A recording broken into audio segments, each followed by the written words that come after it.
cracks in the roof. Antenna TV, TV, how it was meant to be. Something the matter? What are you talking about? You know what this means? We want you to hear it. I'm sorry, I didn't hear you. What? Antenna TV, TV, how it was meant to be. Absolutely marvelous. Antenna TV. Coming September 26th to WJBF 6.3.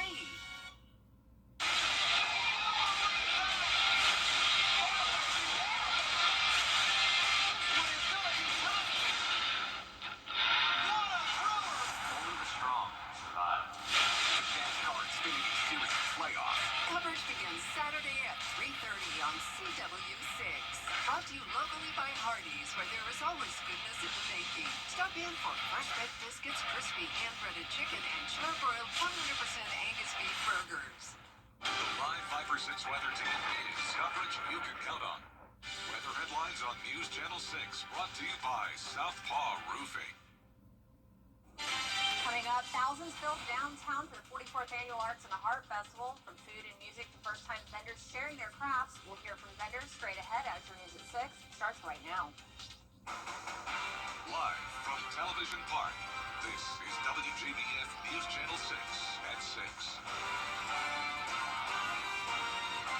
Well, good Sunday evening to you. I'm Kim Vickers. Thank you so much for joining us. Our coverage you can count on begins with the 2025 edition of Arts in the Heart in the books. Hannah McDonald spoke with people about their thoughts on how it went. The 44th Arts in the Heart saw thousands of attendees that have a love for not only art, but food, music, and dancing. I spoke with first-time vendors about their experience being able to share their companies with those here in the CSRA. The support has been awesome. People coming through, talking to us, and being able to connect with the brand. So we're able to see that it resonates everywhere. And Jake being from Augusta originally, it's nice to be back home. Yeah, seeing the beautiful art that's displayed, all the creatives here, talking to the patrons that have come by. It's just a connection with the people here. While the festival is no stranger to Augusta, this was the first year the event was not on Broad Street due to construction. I spoke with a vendor who has been at the festival for the past 5 years and hopes the move is temporary. Previous years, we were happier with our spot on the other layout. We think the other layout works a little better. Anytime you move a whole art show like this, there's going to be challenges, dead zones that are kind of where people don't really find. So I think they did a pretty good job overall of relocating it, but I do hope it goes back. Another returning vendor has been attending the festival since 2018 and tells me how this art show compares to different ones in other parts of the country. This show is one of the best shows that I can do personally. And the infrastructure, this show is like at the top of music, stages, food. It's just an event, and it's worth the admission price because I'll not do any more shows that are this size this whole year. Many people I spoke with had the same sentiment, saying that none of this would be possible without the support from the community. In Augusta, Hannah McDonald, WJBF, News Channel 6. And it's time now for a quick first check of your forecast with meteorologist Avery Gray. Avery, it was a gorgeous day for this last day of Arts in the Heart. Yes, that's right. And it was another gorgeous day for it to be the last day of summer. We will be officially ringing in fall tomorrow. Here's a look at our live Viper 6 radar where you can see we are completely clear. We did pick up a few inches of rain across the CSRA, but overall not much. You can see on our Terry Labor Hyundai Skyview cam over the Augusta Marriott, just a beautiful sunset as we are heading into the later portion of this evening. Temperatures 87 here in Augusta, 84 in Aiken and Allendale counties. Overall, just beautiful outside. Dew point's not too bad, 61 here in Augusta. You can see we have a nice breeze coming in due east at 11 miles per hour. And this evening, it is going to be absolutely beautiful to be outdoors. We're cooling off to 79 by 8 p.m., 72 by 10 p.m. I'll have your full 10-day forecast in just a bit. Back to you, Kim. Avery, thank you. Well, a deadly crash shut down part of I-20 in North Augusta last night. Investigators say 45-year-old Albert Stroman Jr. of Sally died after his car hit a guardrail on the I-20 westbound ramp from I-520. He was ejected from the vehicle and pronounced dead at the scene. The passenger was not hurt. North Augusta Public Safety and the Aiken County coroner are still investigating. The Aiken County Sheriff's Office is also investigating an overnight shooting. Authorities say the incident happened just after midnight on Sunday, September 21st on the 100 block of Kellogg Drive near Banks Mill Road. 3 people were taken to the hospital. Their conditions are unknown and the investigation is ongoing. The South Carolina Department of Public Health says someone has died from a rare mosquito virus for the first time in 22 years. State health officials say it's the first case of the eastern equine encephalitis reported in the state since 2020. The virus spreads to people from mosquito bites and in serious cases can lead to neurological problems. There are no vaccines to prevent the virus or medicines for treating people. South Carolina lawmakers won't get paid for the rest of the year. Monday, students at the Academy of Richmond County will return to newly renovated classrooms. The $40 million project was completed under budget and included 2 years of planning and 2 years of construction. The interior of the building includes modern classes, collaborative learning spaces, and safety upgrades. The school will host a community open house from noon to 3 p.m. on Friday, October 10th.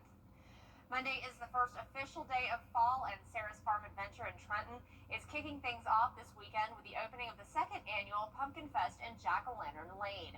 Sarah's Farm Adventure is a family-friendly experience in Edgefield County. There are lots of activities for families with something to do for people of all ages.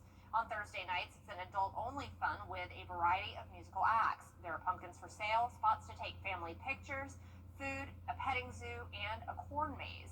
This year, the maze has a special meaning. So our corn maze is called Tree of Hope this year.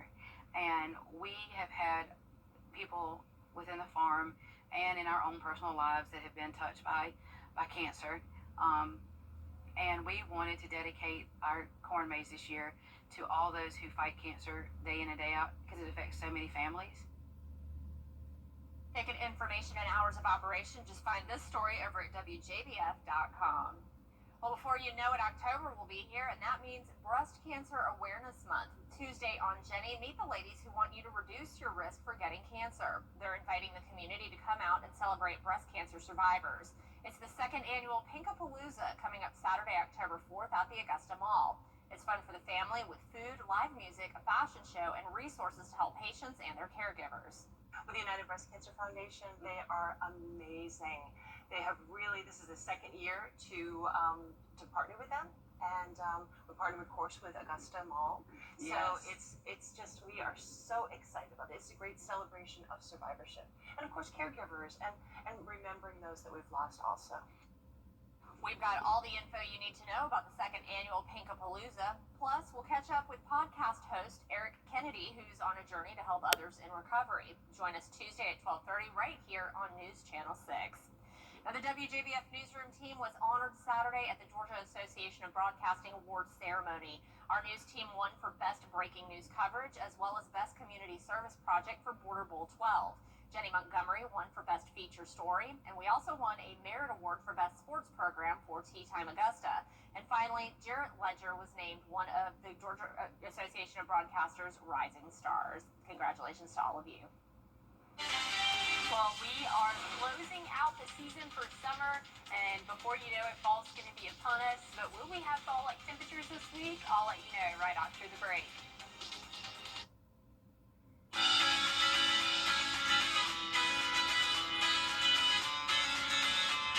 Follow News Channel 6 on Instagram.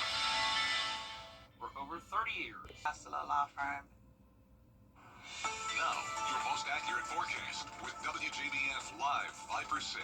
Welcome back. Right now, we're taking a live look into temperatures across the CSRA, where you can see we are still in those upper 80s as we're headed to 6:12 p.m. right now. Here's a look at our Terry Lambert Hyundai Skyview over Swainsboro, where you can see that those clouds are just beautiful. A nice mix of clouds. We do have those cirrus or higher up clouds, as well as those low-level cumulus or cotton-like clouds. Here in Augusta, it's 87 degrees, feeling like 88, and that is all thanks to our nice and low dew point. 61 degrees, winds coming in from east-southeast at 5 miles per hour. Now across the southeast, we have a ton of active weather, and you can see that here completely clear in the CSRA, but this cold front is really bringing some storms, especially to Texas, where they are in that severe thunderstorm watch for the remainder of this evening. Now, that high pressure system is going to really build in and move across the CSRA, and that's really going to help eliminate those rain chances as we head throughout this week. You can see that there. The cold front moves. That high pressure system is going to break up those storms around it, but we will see that another low pressure system is going to start to build, and that's going to increase our rain chances as we head throughout the week.